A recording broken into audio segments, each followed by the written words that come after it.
Hello, everyone, and welcome to our first session of AMAASE, Ask Me Anything About Social Entrepreneurship.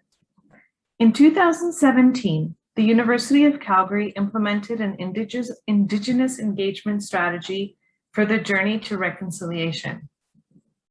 One aspect of that includes a land acknowledgement. In the spirit of learning, which is why we're all here today, I invite you to watch this video created by our friends at the Calgary Public Library to acknowledge the land where the University of Calgary sits and to learn about why it is important to make this acknowledgement.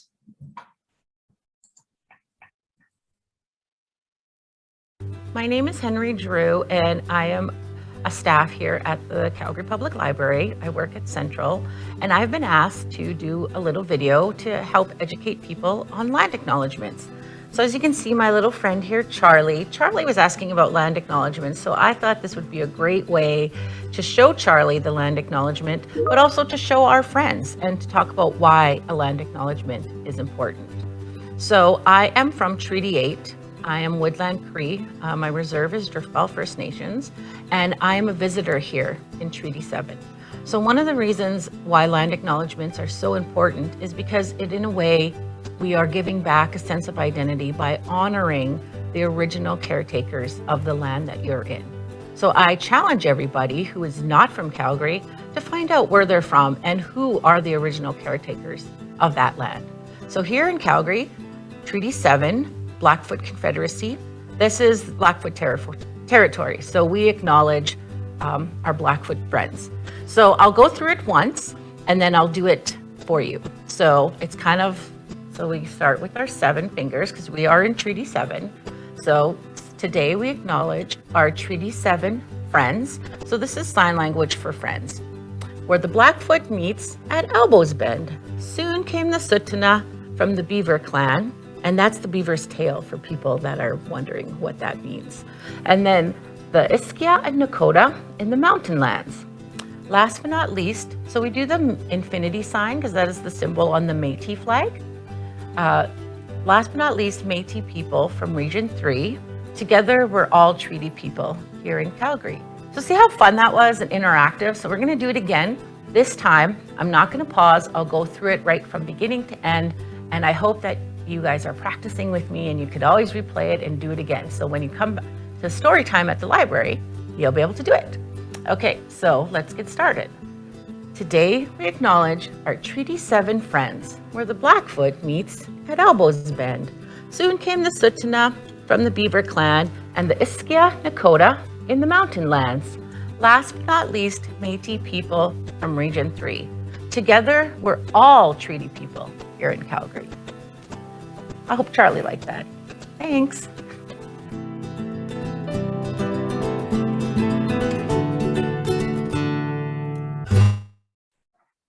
Thank you for watching with me.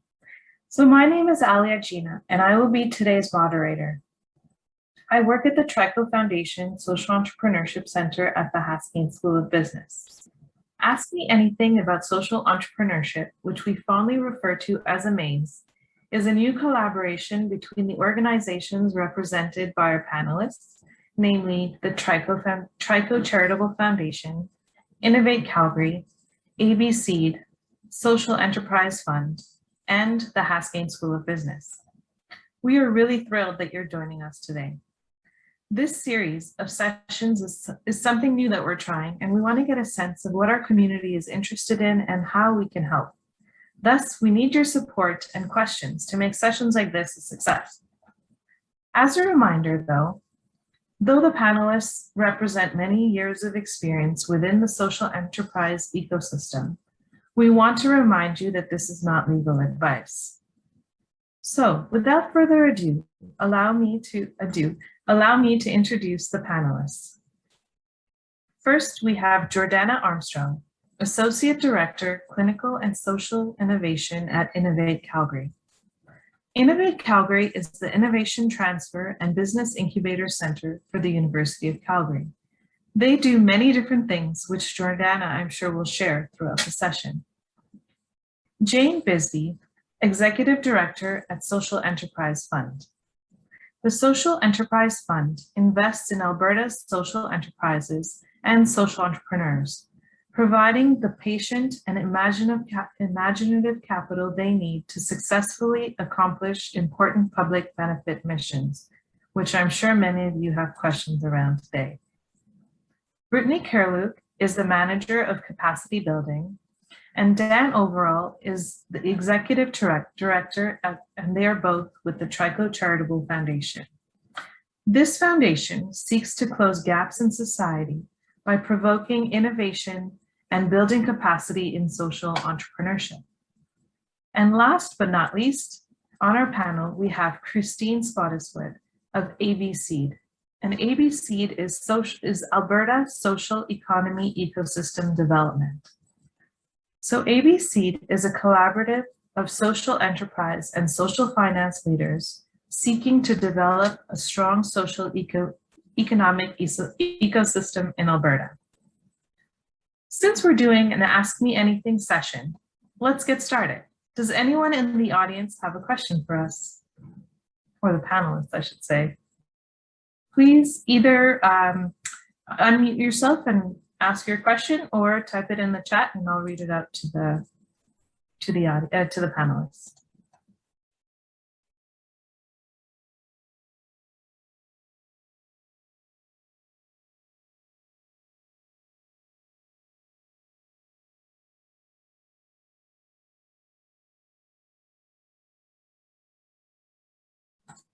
Louise, please unmute yourself and ask your question.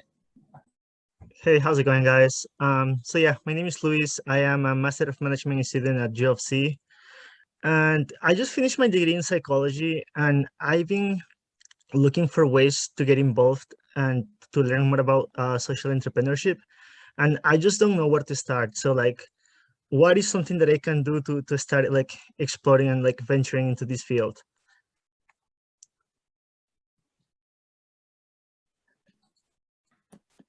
Jordana, let's go to you first. Awesome. Thanks, folks. And thanks, Louise. Thanks for joining us today. And really appreciate you being off camera and having a conversation with us. So always inviting anyone who can come off camera to do so. We want this to be really conversational and casual. So a couple of places to start. Louise, did you say you've graduated? Yeah, I graduated from Montreal University with my bachelor's in psychology and a minor in human resources. So right now I'm just taking the Master of Management at U of C. I just started the program. Oh, wonderful. Mm-hmm. And then what is your interest in social enterprise? Are you interested in noodling on ideas to start your own? Are you interested in experience like working with social enterprises? Yeah, so right now, like I work at the Caribbean shelter, which is a shelter for like seniors who are escaping abuse, right? So actually, like I have an appointment to talk to the CEO of the company because I wanted to learn more about how to like raise funds for nonprofits and like different social ventures, how to like solve different issues that are affecting like the Calgary population and like Canada at large, right? So, but right now, I guess I would like to work with somebody who's already in the field so I can learn from them, right? Mm-hmm. So both things that come to mind for me and Jane, then I'll pass it over to you. One, there are a couple of courses that are offered through Haskayne that are focused around social enterprise. I know that Rosalind Peschel teaches a block week on social enterprise, so I think that's an interesting way to start to get engaged. There are also a couple of organizations, Innovate Calgary included, but others that specifically hire students to work with social entrepreneurs so that you can start to practice your entrepreneurial skills without actually having to have that founding idea. So that might be something you want to explore in the summer in between your programs. And you can connect with some of those programs through ourselves, also through Alya's work with the Trico Center for Social Entrepreneurship on campus, which is amazing. And then the Hunter Hub on campus is also just hiring a social innovation person. And there's a bunch of events that you can connect in through, either to join as kind of a student who is in this space and interested in this space from a lens of like speaking and getting involved in events and organizing events, but also just attending events like this, which you've nailed. And then the last thing I would add is that I know that we're always working with social entrepreneurs who need bright people to join their teams. And so if there are specific types of like activities or things that you would like to be doing, you can always share your contact information with us in the chat. Or you can directly message one of us, because I'm always working with social entrepreneurs. And I think most of the folks on this call as well are working with folks who are always trying to connect to bright talent and have sometimes frankly challenges in doing so, not because the talent doesn't exist, but just there's a mismatch in terms of sort of where you're situated and what social entrepreneurs are doing. And so those are a couple of things that come to mind for me. Jane, I'll pass it over to you. Awesome. I just emphasize two things that you said, Jordana. You mentioned getting involved with organizations and things that are going on. Once people know you're out there and you're interested, it's amazing what will decide that they can use your help. So that's a great first step. The other thing is something that you said you're doing, which is starting to volunteer, and that you can learn a lot doing that. And it's a great way to get involved with social entrepreneurs. So you've already put one step forward doing that, and then being a part of the community is really key to being able to do it. So you're on your way. Thank you. I'd actually like to add a couple of things. Since you're a student at Haskayne, there are some student clubs that might be of real interest to you. One of them is Enactus, and the other one is called University of Calgary Consulting, I think, Association. And they do consulting projects for some social enterprises. So they'll do multiple types of projects, but also social enterprise. So that might be something you want to look into. Would any of our other panelists like to add anything?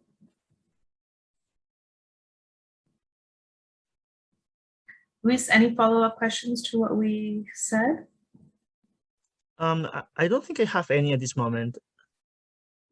Well, thank you so much for asking. The next question is Mr. Siciliano. I'm not sure what your first name is. I'll mute and ask your question, please. Great, thanks. Yeah, it's Mario from Bow Valley College. It'd be great to get any insights or thoughts from the panel on this question. And at Bow Valley College, we're looking for every way that we can build that sort of awareness, understanding, appreciation, and culture of social entrepreneurship in all of the programs. Any thoughts on things you've seen, maybe Haskayne School Business or in other areas that might be helpful as we look to find any and every way we can to build social entrepreneurship as a fundamental of every program at Bow Valley College?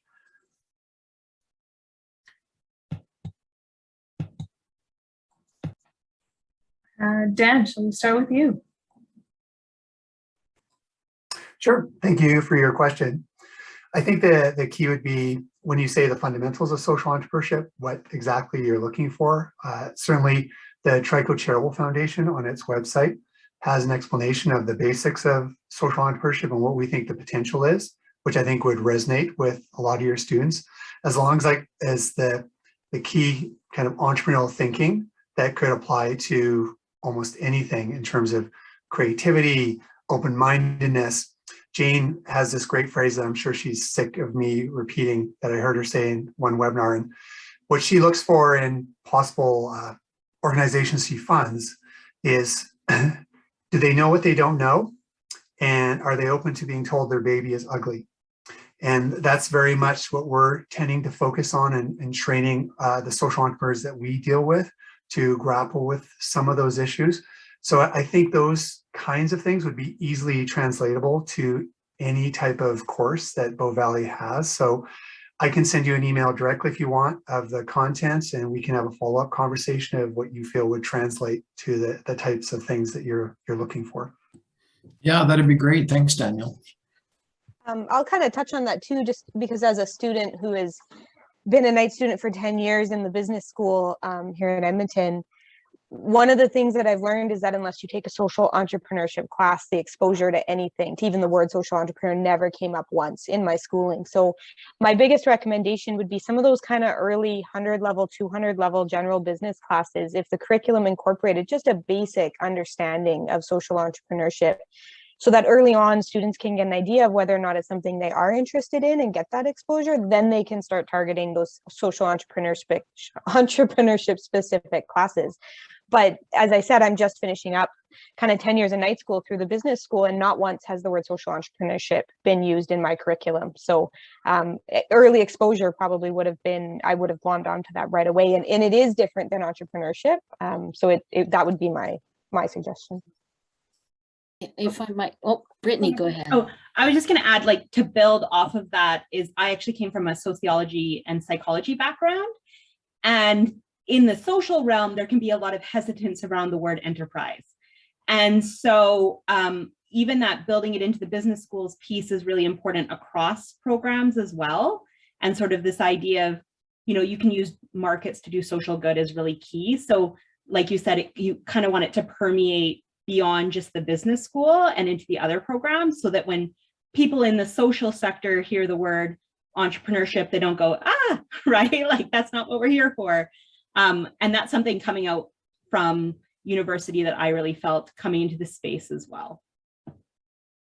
I'm going to push it even a little further. I think it's a systemic change we need in the thinking in society, period. That the entrepreneurship is not something that is just for the guys in Silicon Valley or for MBA schools. It's a skill set. I mean, that's what social enterprise is about. It's taking that skill set, the best practices out of business, and applying it to any kind of social good you want to do in community. So Mary, I'm delighted to hear you raise this question and this kind of thinking, because that to me is what the biggest value of social enterprise is that if we can shift the thinking we give other people, like Brittni's sociology people, a different way of thinking about everything that we do in the world. And then also we'll begin to understand that the whole nonprofit sector is actually a part of the economy, and that we shouldn't be afraid of that. Thank you so That's much. great. Thank you. Any follow-up questions, Mario? No, that's terrific. Yeah, and I'll take you up, Daniel, on connecting. But yeah, no, that's really great. And Christine, you kind of covered it. It's, you know, aside from offering a course in it, how can you build it into everything so that every student, regardless of program, is exposed to it? So yeah, no, that's really been really helpful. Thank you. Put us all to work on the project. I'm sure. What's that? Sorry, Jane? I say put us all to work. I'm sure any of us God. would be happy to. I mean, yeah, Daniel's probably the smartest guy in the room, so go for him first. But I think that all of us would be really interested in something like that, a project like that. I mean, certainly that's one of the reasons why Alberta Seed exists as well, so that we can link together all these people who are thinking about the same thing. So. That's good. I'll start taking names. Thanks. Kind of want to add to that, Jane, just really quick, to say this isn't a problem just in the schools. Once people know what social entrepreneurship is, it's really, they have a path to follow. It's getting that initial, I guess that to Brittni's point about not being afraid of the word and learning more. And that's a gap that exists in the universities, but also outside the universities as well.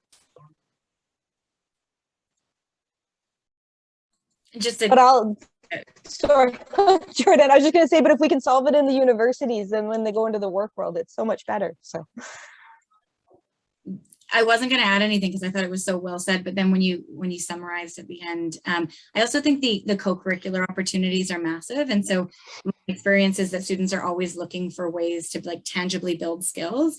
And so that was our in, frankly, and working with some of the students on the U Calgary campus was having opportunities for them to get work experience with social entrepreneurs. And I think that can be valuable too. Thank you. So the next one, I think we'll start with Christine. It's from Laurie at Prosper Place. A specific question. Do you know of any Edmonton area lawyers who specialize in social enterprise startups, please? So I don't offhand that I could just list right now. I know that is an area that ABC is very specifically working on, is trying to get some of those resources, consultants, and organizations into a spot that is a little bit navigable. And that, so stay tuned is the best I can say.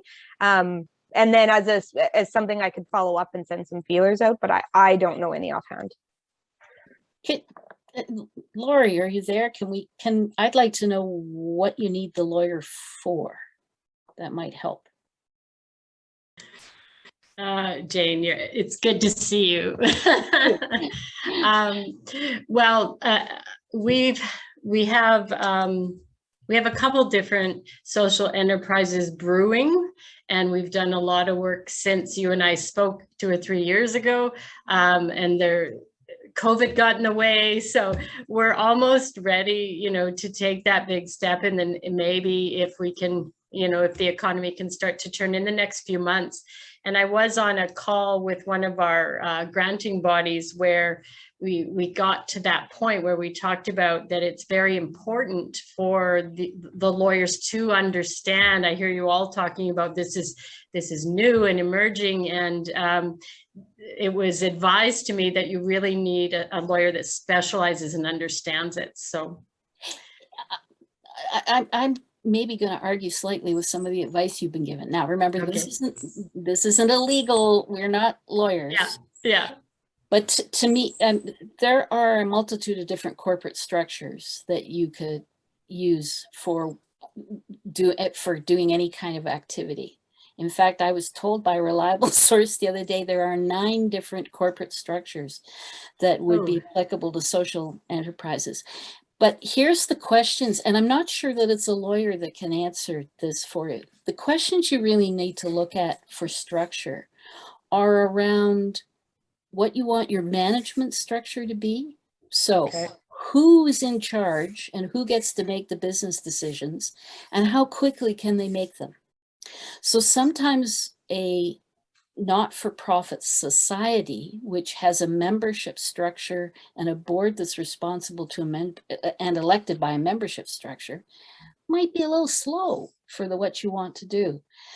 It's also around who you're going to work with, who are your customers, and how they want to deal with the social enterprise. And then how are the staff and the board structure relate to one another. So to me, it's a bit of a, people come and say, what kind of structure should we have? And I go through a process with them that kind of goes backwards. Tell me what you want this to look like in 5 years.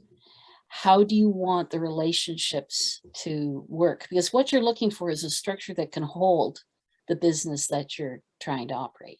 So you want it to work that way. So I'm not sure that a lawyer is the best person to have that kind of immediate conversation with, unless you've done a little bit of that background first, that homework around what you want, how you want the structure to be able to actually walk around in the world, and how you want it to operate. So I'd be happy to sit down and talk to you about that some more, and just hear about what actually you want it to look like at the end, and how you want it to relate to what you're doing now.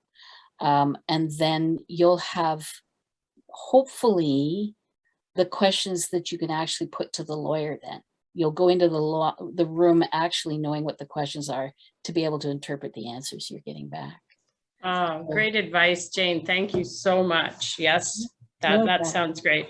This is a particular bugbear of mine, as the other people around the table know. I think there's a real lack of understanding about what corporate structure means. By the way, I discovered 2 days ago, which I did not even know, even though I pay attention to this stuff, that the Not-for-Profit Societies Act does not require you to actually have a board of directors. Isn't that bizarre?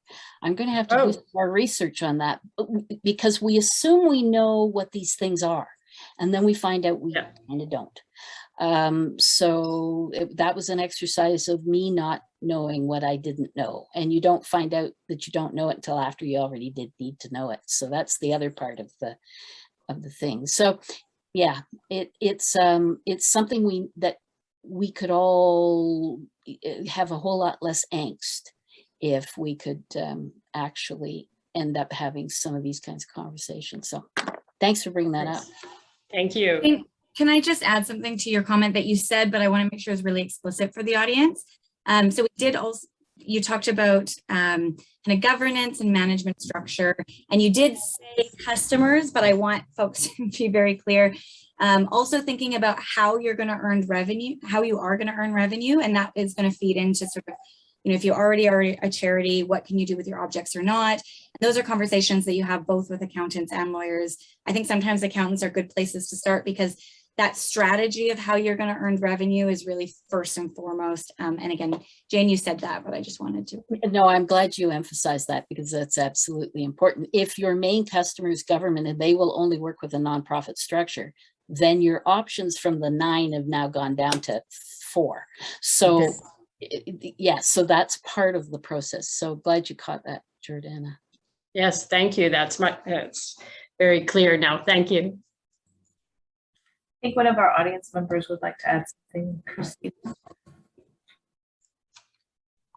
You're muted. Sorry. I was just about to message Laurie privately, but Alya asked me to pop on video. So I work for Integral Org. I'm actually a lawyer.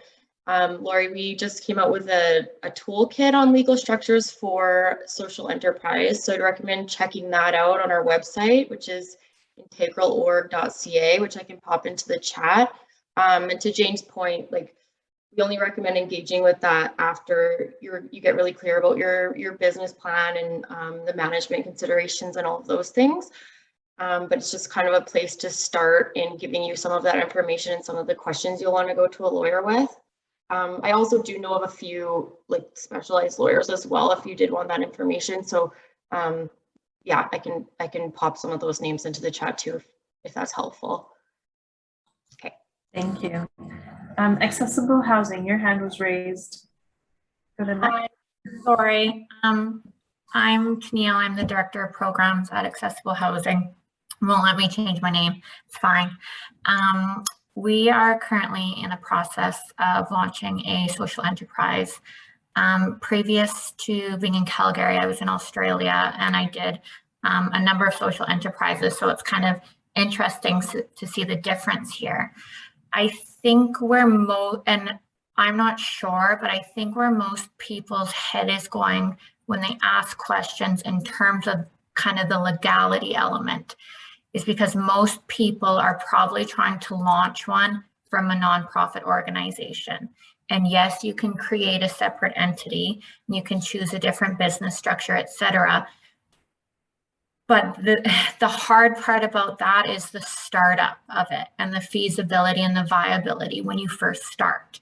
So, you know, I think what everyone's saying is completely correct. You know, if government's your main funder, you need that nonprofit status. You know, if you're applying for, you know, a multitude of grants, you need kind of that nonprofit status. And depending on when, you know, your nonprofit was registered, if it was registered however many years back, it was probably under the Societies Act and not the Corporation Act. So then again, you have to kind of deal with what is, if it's going against your articles of association or that sort of thing. But anyway, I just wanted to say, I think there's a lot to talk about. And I really think that it's really good that we have that conversation going, because I do think, and from what I hear in the sector, that's the biggest hurdle that I think people are facing at this point in time, is how they navigate kind of through some of those elements. Just my perspective anyway. If I might, I think it's a big confusion. I think some people that it's maybe made to be more of a hurdle than it is. You have to go into it with your eyes open and understanding what your, you know, articles of incorporation are and what they include, but those can also be amended, right? And it's also, this comes to something that my fellow panelists will know. It's another one of my hobby horses, which is, I think every nonprofit in the province already is a social enterprise. And when people say, oh, we're a nonprofit, we're going to start a social enterprise, I think I've envisioned this thing being bolted onto the side of something. And I'm not sure that's a helpful way to think about it. If you are a social enterprise already, how are you using this model to expand your business, right? And the work that you already do. Now, you may want a separate entity. That might be wise, depending what it is you're doing. So there's a lot of ways to skin this cat, and there's not, and it's really going back to what is your business and what do you want to accomplish. Anyway, I know Brittni ends up working with a lot of early startups, so I think everything they've added, let you guys know, is great. We are not lawyers, so we don't get involved in the legal realm, but there are a lot of resources that you can look at even prior to having those conversations. So really being clear on what your why is, what's driving you. Form should always follow function. And so those pieces are really key in it, but I think everybody's covered those. So. Yeah, for the Trico Foundation, it's surprising how you're actually blending the social and the entrepreneurial. And we have lots of materials about this on our website, and we can talk more if you want. Can be a bigger indicator of your success than actually your legal structure, which is Brittni's point about the form follows structure. Because I'll never forget, we have the social enterprise, and in 2013, we deliberately opened it up to for-profit. We had a specific for-profit category. At the time, we thought it was a shining example of social enterprise, and arguably still is. But the for-profit one has had a really hard time expanding and growing. And the not-for-profit one is now 10 million plus in revenue since the awards. So people tend to gravitate towards structure and legal structure being so important, and it is, but it's the engine of how you're actually kind of combining the social and the entrepreneurial that's probably going to, more than anything else, dictate your future.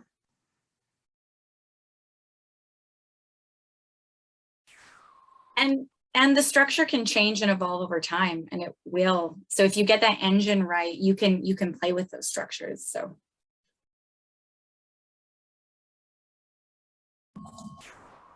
Thank you so much. That was really interesting, because we often hear that not-for-profits want to add a social enterprise. So Jane, thanks for reframing it that they actually often already are.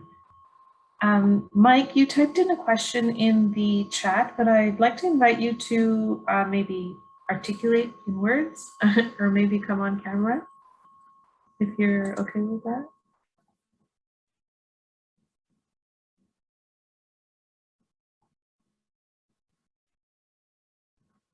If not, that's okay. I can read it to the panel.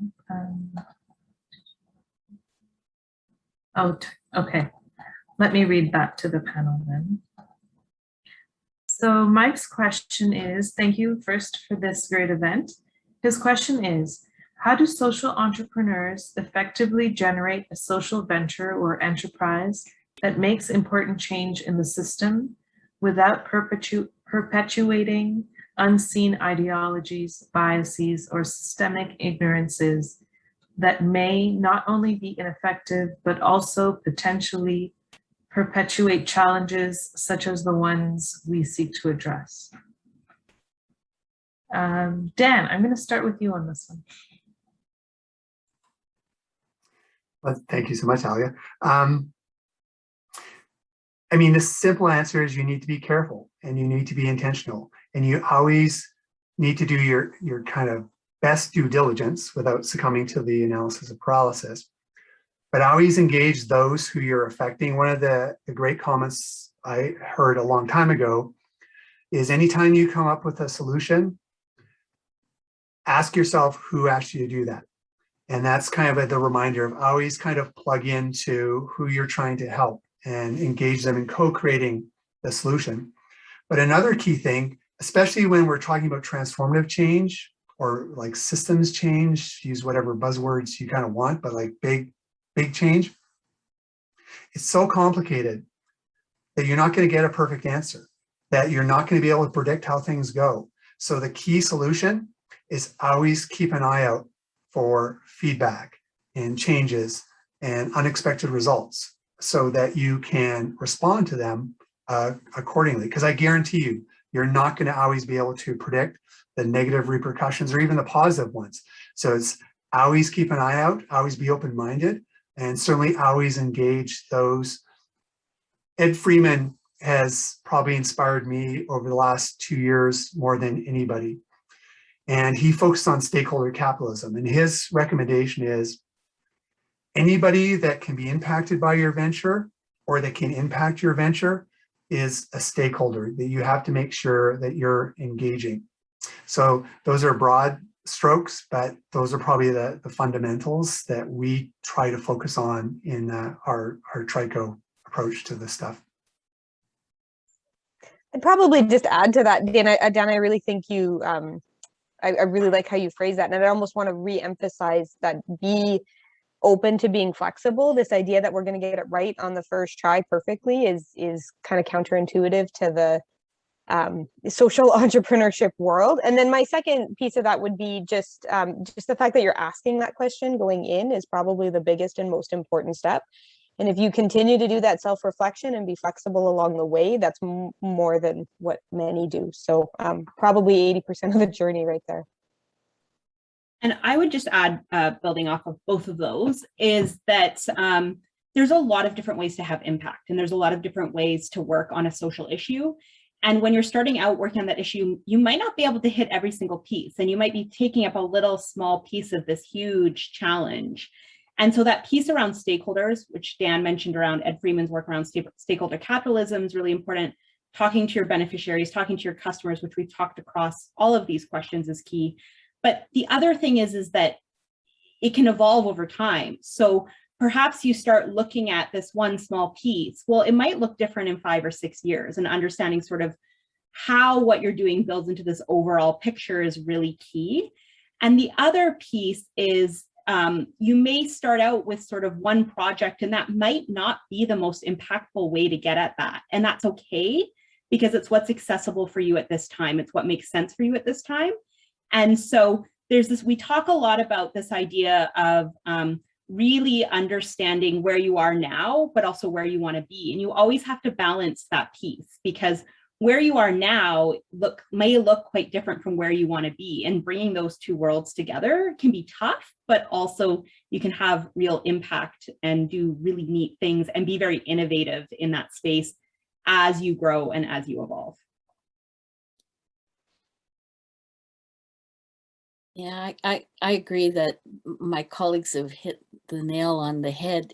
This is an interesting sector in that sometimes really well-intentioned people decide they're going to do something to fix somebody else. They've got an idea, and it's going to do so much good for other people, and they don't always stop and think about how they're affecting the stakeholders. And maybe those people don't want to be fixed in the way that you may have decided you have to. So you're absolutely right to be reflecting on these. Like, what's the unintended consequence of what I'm trying to do? Am I causing harm doing it? Are really important questions. And sometimes in our rush to want to do the right thing, we don't always think about that. So good for you that you're thinking about that now. And then recognizing that, Jane, if it does come up where you've hit that point, and being really open to adapting and just being like, okay, I'm open to that feedback, and now I'm going to adjust, because this, again, back to that idea that you have to have it all figured out before you go in is a really, it's pretty much impossible. So being open to, oops, I'm off a little bit, and then just adapting and fixing it and being a bit humble about that. I had one guy, oh, sorry, Jordana, I should let you. No, I I'm going had- to take us in another direction. So you finish. Okay, good. This reminds me of one entrepreneur that I had some conversations with who really wanted to do a local housing development that really brought together community, and he was going to change how community worked by all these layers of things that he was going to put into it. And I said to him, have you sat on the lot that you've bought and talked to people going by in the neighborhood? Like me, do they want it to work like that? Is the community on the ground that maybe the people living in this building, do they want it to look like that? What do they want it to be? It's not to be so married to the solution that you don't hear what the other people on the ground may want, and they may be your customers, so if they don't want to pay for it as well, then that might be a problem. Anyway, Jordana, take us in somewhere else. Similar, I think it fits, but a bit of a different direction, and knowing that this question was sort of grounded in thinking about externalities as we look at how we shift systems. I think a lot of entrepreneurs, as all of my colleagues have talked about, have set out to do something with intended positive consequences. And so we've talked about sort of ways to keep a lens on how to be flexible in that. And then just adding, like, who are the other types of actors that you need to engage to fully affect a system? And so if I'm a social entrepreneur and I've introduced a product or service or approach that someone's willing to pay for, and I'm running a social enterprise, is there policy advocacy that needs to be undertaken? Is there a culture shift that needs to be undertaken? And then who are the actors that are doing that, and how do you engage them in that process? I think most social entrepreneurs I've worked with are thinking at those systems level, and really we just want to see a problem change. And so I think same lens around stakeholder engagement, but not just through sort of what you are individually able to achieve, but sort of who can you work with to achieve that same goal in maybe a different way. I guess I would just cap off in, there's a tendency to see things that don't go our way and just kind of steamroll over them. Like, we can just make this better. Try to see anything that doesn't go your way, any disappointments, as actually feedback and a signal that will actually empower you to get better at what you're doing. So don't see bad things. Don't obviously intentionally incur bad things or disappointments, but every time you get one, see it as a signal and say, how can I interpret this to make whatever I'm doing better?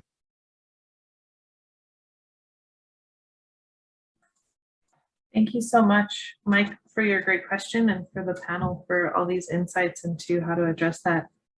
I don't have any questions in the chat, so I'm going to ask you again in the audience. Are there any questions that you'd like to ask our panel? And if you've already asked one, you can ask another one.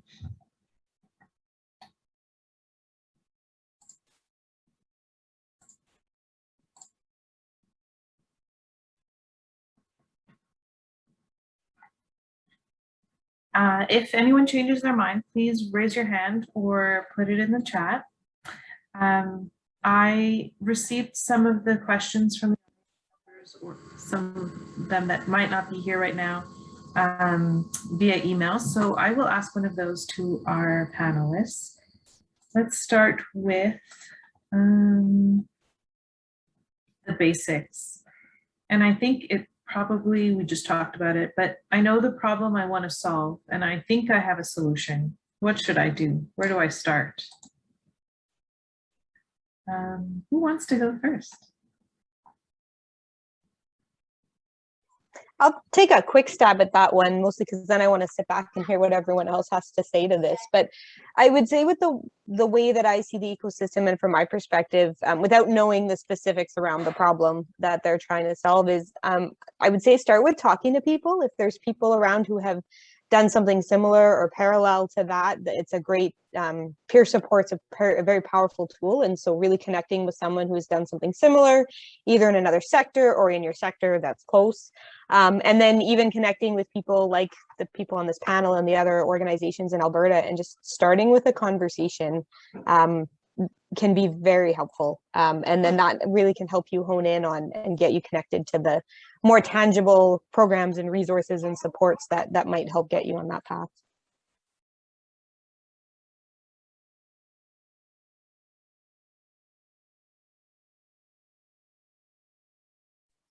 I'll just build directly on that, Christine. And I think both from the lens of exploring what existing solutions are out there. So if you are starting something new, you can complement it, but then also emphasizing that there are a lot of roles that we can take on in terms of solving social problems, and sort of being a social entrepreneur is one of them, but also supporting existing initiatives is another, including social enterprises in your community, not-for-profits and charities, other kind of actions and activities. So there was this concept that floated around kind of around 2010, tackling Heropreneurship, and the idea that we don't need to always put the social entrepreneur at the center, but really let's put the social problem at the center and sort of see how we can work together towards that. So Christine, very much just building on what you were saying to emphasize this lens of sort of what are your unique skill sets that you bring to the table, and sort of how do those fit? And so not to discourage anyone from social entrepreneurship, that's not the point of this conversation, but really to say that you may have a skill set that fits differently in an organization, or it may be a skill set that we need to drive new initiatives forward, because entrepreneurship is hard, and we need those folks who are capable of driving new things to sort of step up and do it. So I also just want to add, like, the unique nature of social entrepreneurship is you're bringing together entrepreneurship and social. And so bringing together those two pieces can cause pressure points and can be tricky in navigating that. And so Dan already mentioned our blender canvas, but this idea of how you bring those pieces together really will affect the momentum of your organization, or some of those things that you're going to have to navigate that might be uncomfortable as you do that. And so sort of working through that piece and thinking about, well, how does that solution bring together the social and entrepreneurial? How am I using markets for social good? Why is my customer here? What additional costs does my social mandate bring to my organization that my competitors don't have? Understanding those sort of things, I think, are really key. And the neat thing is that you don't have to just decide that this is what I'm doing and I'm just going to power through and do that. Like, you can tweak and you can evolve. And like I said, you could start with something smaller and then think about the longer term picture along the way. And the other really interesting thing, and this does dig back into the conversation we just had, but really around, you said, I know the problem and I think I know the solution, right? I think I know it. But the piece around, if you're going into the social world and you're going into the entrepreneurial world, is sometimes those pieces might fit really nicely together and there'll be fewer pressure points, but sometimes they might be kind of going against each other, or not as connected depending on your model. And so being good at multiple things is hard. So you might have expertise in the social side and you really want to use markets to move this idea or solve the social problem. But maybe you want to start up a cafe and you've never been in a cafe before. You've been in it, but you've never run a cafe or worked in a cafe. And so the importance of industry experience and the importance of talking to people who have that experience, and we call them friendly wise skeptics. So they should be friendly. You want to have somebody that you can have comfortable conversations with. They're wise. So they have that experience that they're bringing to the table. So what are you missing, or what kind of skills do you think that you need to have at the table? And they're skeptical. You kind of want them to call them on your assumptions and the things that you've decided are the way they are, and they might not be, right? Like, there's things you're going to learn along that journey. And so you really want to have those voices at the table that can call you on those things and really help you make this idea that you have as impactful, but also as comfortable as possible. And so that's sort of like one of the things that we work with organizations through on our assess process, is really looking at, like, what are those pressure points that are inherent in your model? How will you navigate them? And who needs to be at the table, and what skills do you need that support with? And often it's not one person. So often you don't have one friendly wise skeptic that can do everything. You'll have like a number of people that you go to. So I need legal help, or I need help. I can't figure out how to fix my coffee machine, or I don't know how to set up payroll, right? Like, who do I go to for those skills? And a lot of people are really willing to help, which is really nice. And then the final thing is you need to figure out the key assumptions that you need to test in your solution. and how to do it as safely, quickly, and effectively as possible. And at Trico Foundation, we've actually been surprised, although in the field, more and more people are talking about testing and experiments. We didn't find a really great methodology as to how to do that. So we have taken a stab at providing some information about that and a tool. So you can find that on our website.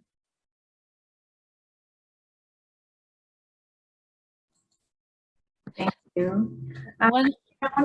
Sorry. I was going to say one of the best one of the best pieces of advice I ever heard on how to get your business plan tested for a startup. So this is like at the beginning when you're trying to figure out whether the idea works, was that you create the description, the document, or you do a pitch to as many people who you think have a piece of the puzzle, like as Brittni said, that different people will have different elements of it. And you pitch it to them and you listen very carefully to what they say. And then you go home and try to figure out why they're wrong. That you test what they're telling you through your lens and your understanding of the solution you've come up with to the problem. And if you can, then you are a little more sure that you might have something here. And that you just keep doing that and doing that and doing that and until you understand what works and maybe what doesn't work. So it's taking those skeptical opinions and doing something with them that then tests your assumptions. And I also want to just emphasize what Brittni said about needing more than one person. No one person has all the answers that you need. You may have a couple of the elements that you need to figure out whether the idea works and how to execute it, but you won't have all of them. If you want a great TED Talk to watch Ernesto Sorelli's talk on how to start a business. He's got a fascinating story, and he talks about how it's never just I, it's we, it's always we, because and how to find those other people that help you. So I think those are really important points to test what you're doing.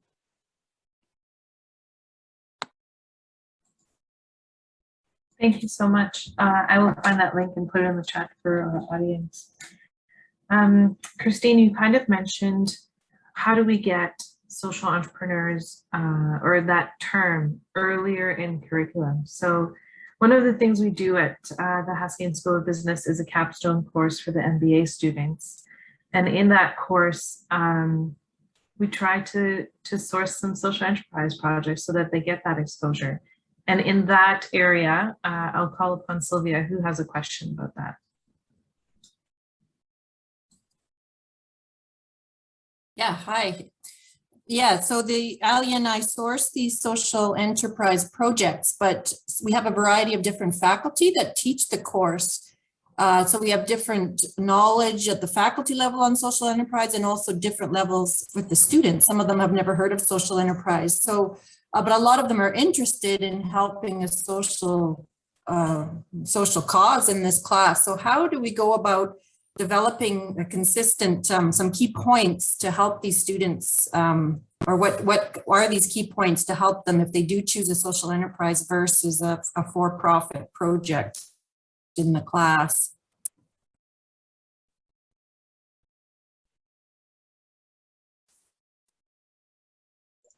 Can I ask a clarifying question? Are you asking to help them understand social enterprise versus for-profit, or to encourage them to go social enterprise versus for-profit? Yeah, it's a consulting class, so they can choose which client they want to work with. So some of them are just, some of these clients are just starting up as a social enterprise, so they're helping them develop their business. So it's pure consulting. So it's, how do you help the students to consult with this client if it's a social enterprise? I'm going to push the question even further. First of all, we've got to come up with an agreed upon definition of social enterprise, which is kind of a bit of a thing. So I agree with you. The sooner that we can help people understand the concept, the better. But even I imagine if you asked each one of us, we would have a slightly different definition even of what a social enterprise is. I think I would add to that, Jane, like, yeah, that's something that I'd be like, well, let me take that back and spend some time with and really think about. I don't want to say things that I wouldn't want to say that off the top of my head. I'd really want to think about that. However, I think it's really important that you're asking that question in terms of making sure they do understand social enterprise and have some familiarity with it going in. And then the other piece of advice I'd maybe just give is they're all very different, like businesses. So I'd encourage them to be very mindful to not go in with a lot of preconceived notions as to what the business or social enterprise is. If they got a textbook definition and they think it fits into this very small model, social enterprises is very broad in how it can be applied. And so to listen and to learn as to what social enterprise means to the client is just as important as whatever definition we give them ahead of time. Good point. Yeah. I'm just gonna, Dan, I'm gonna pass it to you because I know you folks do a lot of work around thinking about the tension between the two, but I'm gonna take us in another direction again. So to avoid the conversation around definition, Sylvia, I also think there's maybe a reframing that can be done, not to say that there's a bucket of social enterprises and there's a bucket of other types of enterprises, but actually taking a step back and saying, all of these organizations are trying to create a certain type of value. And so what does that value look like? And then there is some nuance when that value is sometimes perceived as public value, especially in the Canadian context. And so that's where I think we get into that importance in the tension of the dual mission between social and sort of shareholder value tension. But if we take a step back, any good company has been created to solve a problem. And so if we stick to those fundamentals, then social enterprise at that point doesn't look so different anymore. But Dan, pass it over to you. Sure. Thank you, Jordana. So we have this curriculum on our website, Sylvia, and happy to share it with you and talk about how we can package it for your specific purposes. But we actually call our curriculum Rethinking Social Entrepreneurship because we found a lot of the ways social entrepreneurship was taught was just lowest common denominator, which is, hey, if you donate 5% of your profits to charity, poof, you're a social enterprise. Hey, if you hire a few people who are economically disenfranchised, poof, you're a social enterprise. And I say that we have to walk a fine line of respecting those efforts because they are intended to do good. But also say there's so much more as to what social entrepreneurship can be. So the 4 prongs that we take is number 1, moving from definition to potential. Like definition has its place, don't get me wrong. But if you look at most ideas, the great impact of an idea is not what it is, but what you want to do with it. And that's why we say start focusing on, sure, give some credence to definition, but the big conversation about social enterprise for your students is, what do you want to do with it? And that leads to step 2, which is identifying your North Star question of what you want to do. For Trico Foundation, it's how far can we actually go in solving the world's problems if we fully harness the power of business models? That leads to step 3, which is if you want to achieve your North Star question, chances are you need to better understand how the social and the entrepreneurial can blend. And again, Trico Foundation has all these examples of different blends, which gives you the incredible ability through this blender tool to predict both the challenges and opportunities.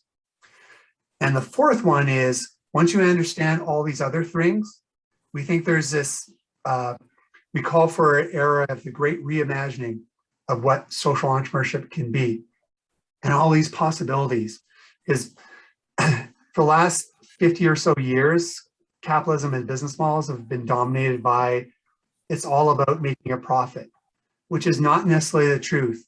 The incredible thing about capitalism and business models is they're incredibly fluid and liquid. As long as you keep an eye on solving a social problem and making a profit, whether you're driven by mostly the solving the social problem, you can actually do that. Whether you're driven mostly by profit, you can do that. Whether you're driven by balancing both, you can do that. So it's awakening the students to the possibilities of what social entrepreneurship can be that then informs their choice as to what ultimately they decide on. So that's a very high level brush as to our approach to social entrepreneurship. But again, would love to have a deeper conversation with you about the curriculum we have and see if you're interested in using some of it for the purposes that you're talking about.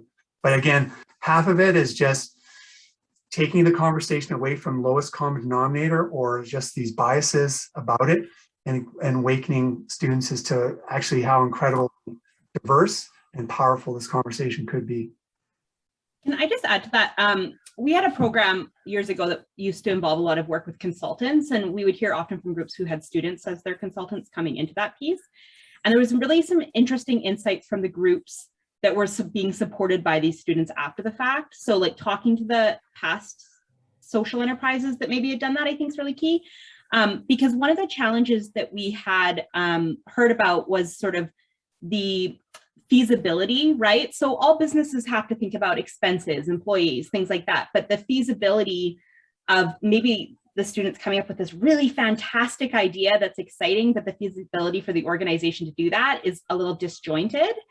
And then the other piece is around, you know, really how do you tie in the social piece? So yes, you have to think about all the business pieces, but for that organization, that social piece is so core. And we talk about key mindsets. So we talk about sort of things entrepreneurs should be thinking about or using as they move their idea forward. And I think that's true as you go in and you work with other organizations. So what is their why? What are their goals for that project that they're supporting? I think is really, really key. The other thing is around how can you support their journey, right? So it's no longer about the student's journey, it's also about the journey of that organization and what they're hoping to achieve with that piece. And so I think that like groundwork, and we've talked about that earlier about like the importance of stakeholders and stuff like that, that groundwork becomes really important as someone coming in. And then on the organization side, also being able to communicate that and play a role in that about what their expectations are or what their needs are becomes really key too.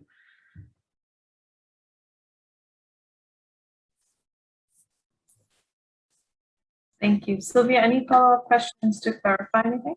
No, I think that's good. I think it's just, yeah, getting some consistency on how we are, the dialogue around it, and when we have different faculty that teach it and that type of thing. So like Dan, I'll have to review some of that curriculum, and we'll look at, look at how we can best support these projects to get the best value. And like Christine said, it's all about how to add value to these organizations, regardless of if they're social enterprise or if they're for profit.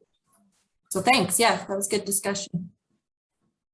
I think in that vein, we received a question via email, and this was, should we use the term social entrepreneurship in social media or in advertising or marketing? Who would like to comment on that? I'm going to just throw the tennis ball out there and see who catches it. I can actually start at least. We've had clients be perfectly successful both ways. Some who center their marketing around doing good in the community, and that's the extra added bit of juice to their marketing campaign.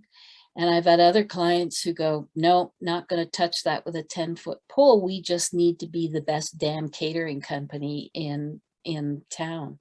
So there are different approaches, and it depends on how you do the marketing and how you're presenting your services in the community. You can be you can get somebody maybe in the door by saying we're a social enterprise coffee shop, but if you serve crappy coffee, it's kind of really not going to matter. So I've seen it go both ways. It's a fascinating question, and I'm not sure there's any final one-step answer. It's interesting that the benefits corporation system, the B Corp system, was, I think, set up to help people find each other. I want to spend my money in companies that are doing good and have passed that threshold of appraisal. And it's fascinating that it hasn't perhaps caught on at least in Canada, as much as one might have thought it had. There are a lot of B Corps, but somehow they're not, I don't think it's front and center yet in the general population that you know, you want to spend your money in a social enterprise, you look for a benefits corporation. But we have a B Corp at the table, so I'd be fascinated to hear what they think about it. I'll expand on that too, Jane, and say, I think one of the things I have experienced and witnessed is that when people use the term social enterprise as part of their marketing, they lose the other parts of their business. So you're not a social enterprise instead of a cafe. You're a cafe that is a social enterprise. And if you hang on, that when I see it in a lot of lists and directory type stuff where you're either a restaurant or you're a social enterprise, and that's not quite what we mean. You want to be a restaurant or whatever your business is, and you don't want to lose that identity by focusing too much on that term social enterprise. So there's still some nuance, I think, in the ecosystem, for me, at least for what I've seen, in really sorting out how we, for lack of a better phrase, apply that label to a business in a way that's helpful and not taking away from some of the other identity. But I don't think people care. I don't think customers care. No, and that's my point is, if you label too much a social enterprise and stop being a restaurant, cafe, construction company, then you actually lose out, I think, by focusing too much on that piece and not being a business first. It's actually funny, in addition to what both Jane and Christine are saying, I've heard social entrepreneurs that really regret that the label, the social part, turns off the business side of their stakeholders. And I've heard social entrepreneurs lament that the entrepreneurship side turns off the social side of their stakeholders. So the challenge of being the best of both worlds is that you can alienate both worlds. And one of my favorite stories is we did a case study of a social entrepreneur who did everything right on the surface in terms of, before they actually created their social enterprise, they went and asked customers, if I created a social enterprise with this social impact, would you use my services? And they all said yes. So he lined up like these 7 customers who had committed and started. And after he started, he went to them and they didn't hire him. And so what happened is, because there's social impact involved, that people were very reluctant to say no to him because they would come across as jerks, right? So even though they didn't mean it, just because it made them uncomfortable to say no to a social enterprise, they said yes, and it almost killed him. He barely survived that. So be very careful about using terms, and again, what's going to work for your stakeholders. Yeah, we have an example just like that. One of the loans we eventually had to write off. He even had people on his board, big companies that said, "Oh yeah, we'd hire you," and then they didn't. For a whole myriad of reasons. But I think you're right about the jerk factor, not wanting to appear to be one. I think that's a thing. But on another case, it was the thing that pushed people over the edge to take him. And it came because this particular business really had drilled down to understand who their customers were. And it was a junk removal company. So there's a lot of them. They'd done everything they needed to do to push themselves up in Google ratings, so they appeared near the top of the list. And they were quite convinced that the middle-aged women who had to get their basements cleared out saw them there because they're high up in the listing, but also were pushed over the edge to call them because it was, oh, we could do good with our money too. I got to get the basement cleaned out, but I could also feel good about who I hired. And so in that case, because they understood who their customers were really clearly and had done that work, and knew that it made a difference, then they included it in their marketing. So I think it comes down to, what do you understand about what it is you're doing? Yeah. A member from our audience, Woonmi, wrote a beautiful comment around what you're talking about. Woonmi, do you want to share? Do you want to come on camera and say what you wrote? Or I can just read it. Not everyone's able to access the chat. So I can't come on camera. That's okay. To comment. Yeah. Yeah. So what I meant is that the fact that you're solving a problem that you perceive is going to make a huge change in the world, you kind of want to have an assumption that you get a lot of support in terms of funding or even volunteers and all of that. But the truth is, your product still has to be needed. The service, somebody has to want it, even if it's not in exchange for money. So that's what something I have found in some of the attempts I've made, that you really have to have that customer validation. And it's like what Daniel was saying earlier, that just asking people before you produce something if they will use it, you can't really count on that. People sometimes don't even know themselves enough to know what they will do in future.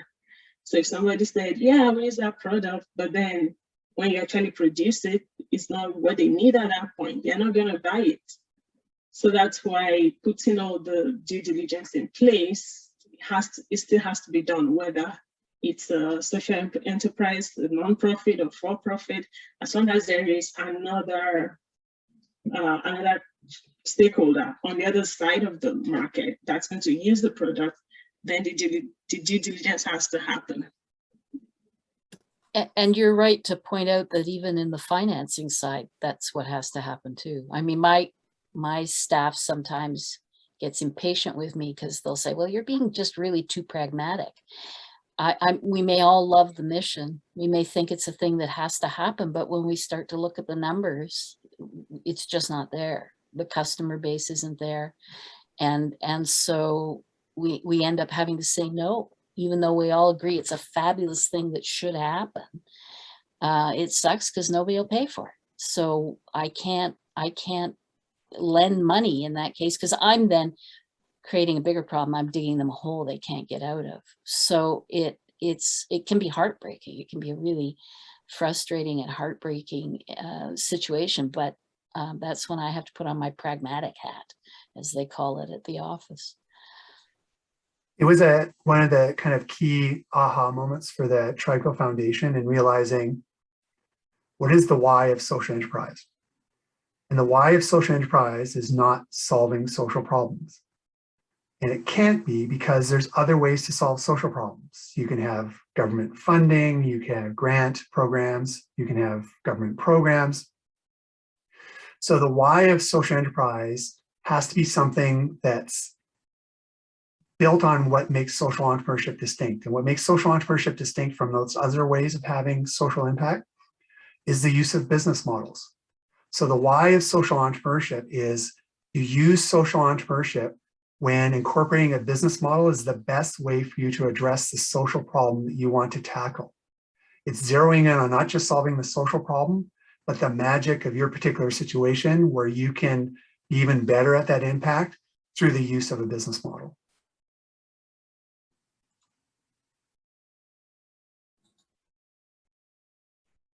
Thank you so much, panelists.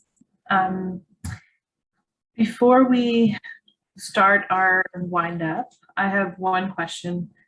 What is one thing you wished you had known in the beginning that would have made your life easier? So let's start with Brittni, please. It's funny that you started with me, because I do feel like this question is really focused on for social entrepreneurs, right? I think it's so powerful to hear what they have done as they started up their own business. I think one of the pieces that has been really interesting for me as we've worked through this world is that there's this whole world of potential around social entrepreneurship. And I think sometimes, especially when you're starting out, you get sort of stuck into certain models and certain ways to do social entrepreneurship. And it can be hard sometimes to think outside of the box, or to really be imaginative with this stuff, or to think, you know what, this is what I can do now, but it'll evolve over time. And so I think that flexibility, but also the potential of social entrepreneurship, is the longer I've worked in this space, the more I've seen the social entrepreneurs really dig into that. And I think that's been a really powerful thing for a lot of social entrepreneurs and ones that we've supported over the years. I'm going to jump in because I feel like Brittni stole my answer a little bit. If I go way back to when we kind of first was exposed to this world and getting comfortable with it, I really thought it was going to be simple and linear. And it took me time, and I've definitely got there, but it took me time to accept and be comfortable with it being messy work. I think for a while when it got messy, I thought like I was doing something wrong and I needed to rein it in and simplify it. And so just being comfortable with it being messy sometimes. And I think that falls right in line with Brittni's point about being flexible and not doing it right the first time. We've talked a lot about those things over the course of the night, that it doesn't have to be right, that when you don't have to get it right on the first try. And Dan talks all the time about experimentation. It's just we being comfortable with it being messy would probably be something that if I'd known that right off the bat, I'd be a few years ahead of where I am. I love that. Being comfortable in the unambiguous or the ambiguous messiness. Thanks. Dan, over to you.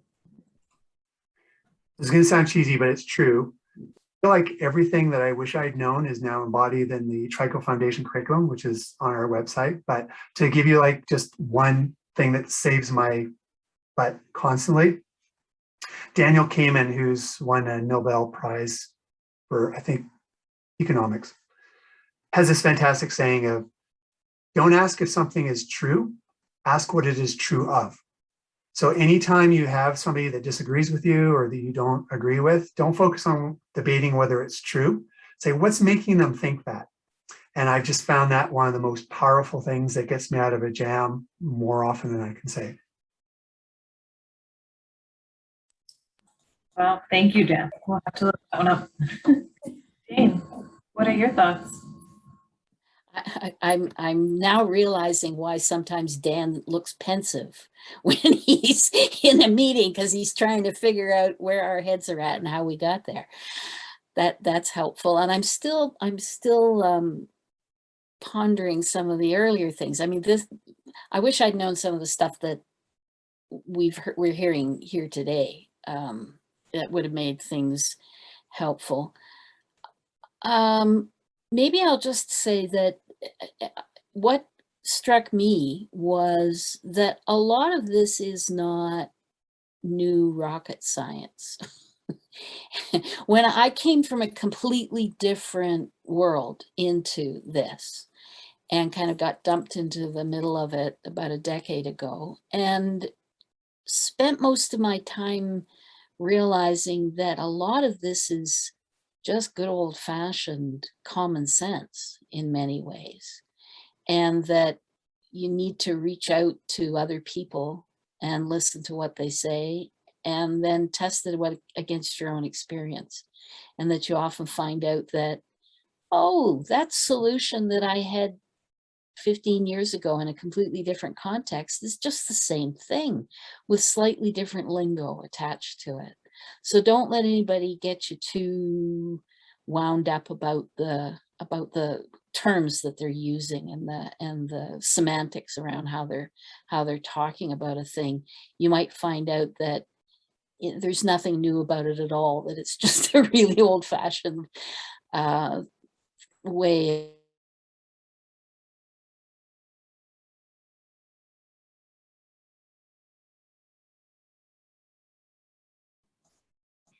I think Jordana, you're left. Thanks, Jane. We just lost you at the end. It's an old-fashioned way.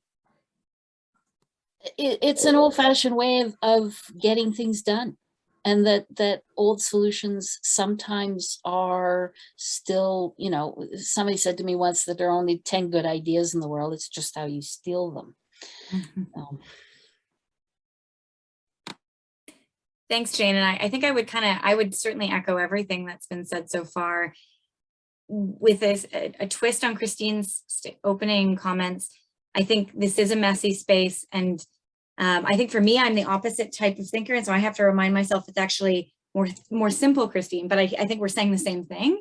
And so when I take a step back, it really is about first principles and getting regrounded in what I'm trying to achieve, what the folks that I'm trying to work with are trying to achieve, with a bit of a hint of Dan's perspective around experimental mindset. I think that's the one thing that lands for me as a little bit different.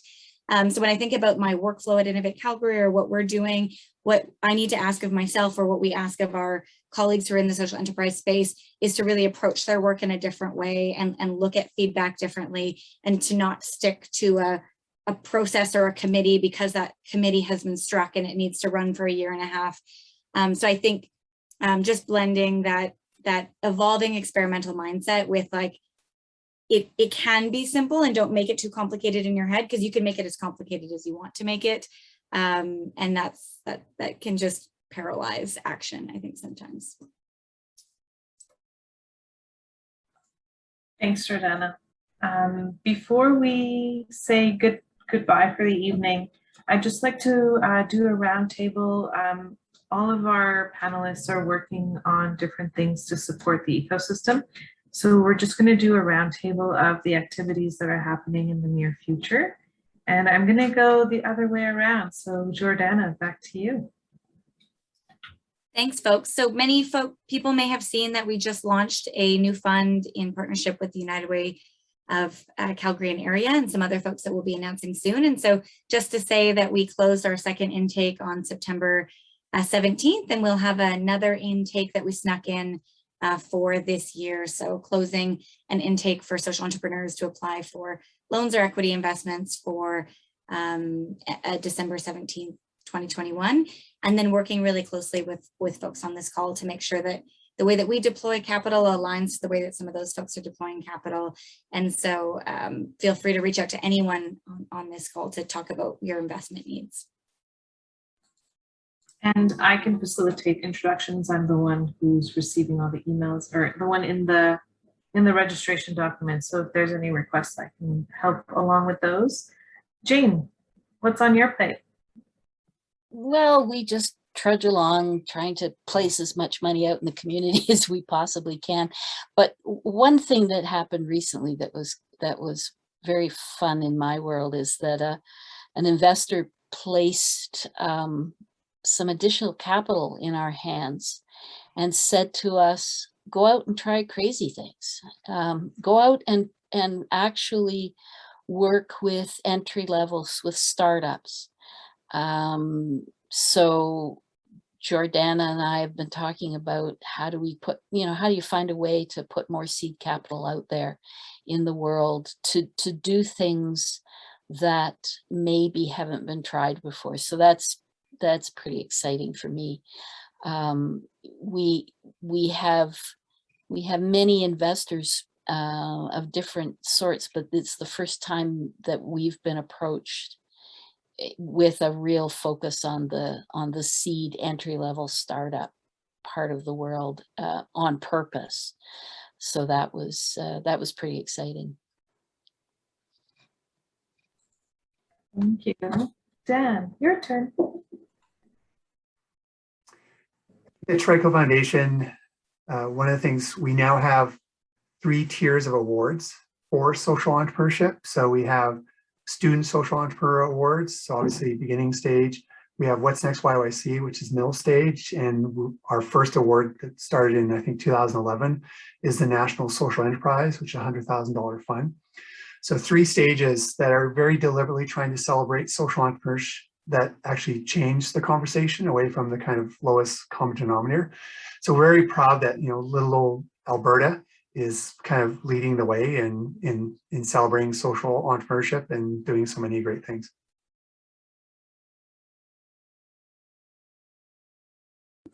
Christine, over to you. Yeah, so we have a few different things going, but the one I'll kind of share is ABC started out of a conversation that happened in early 2019. You can read Jane's blog on our website if you want to know more.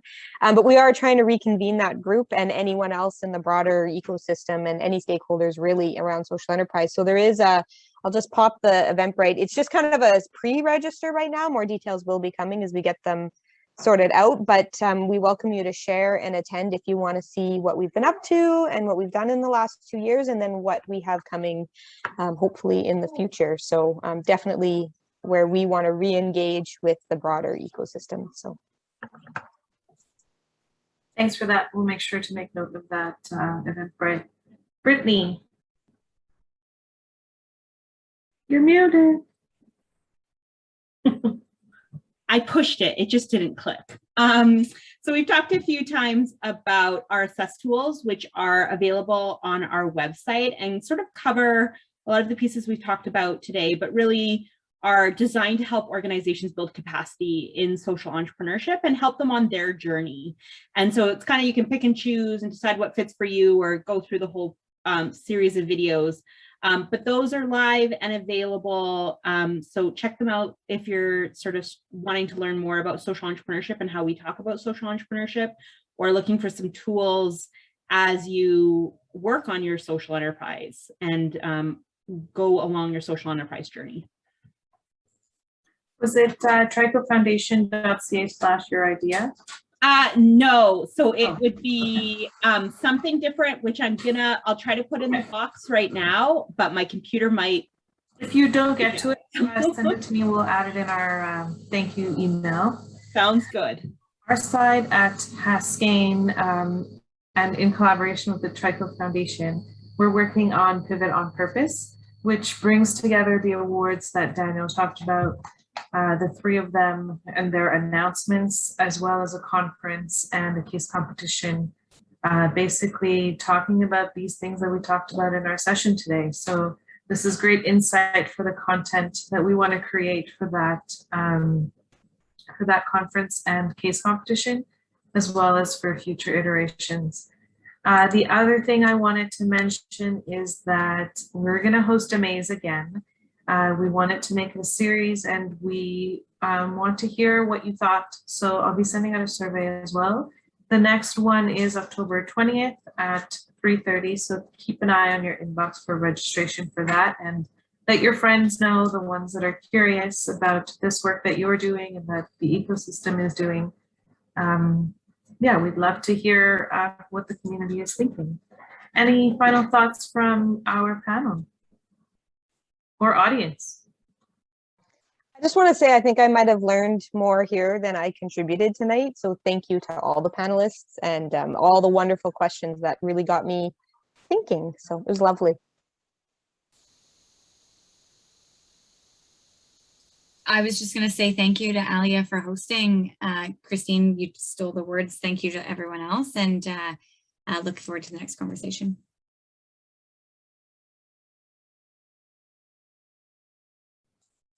With that, thank you and have a great rest of your evening.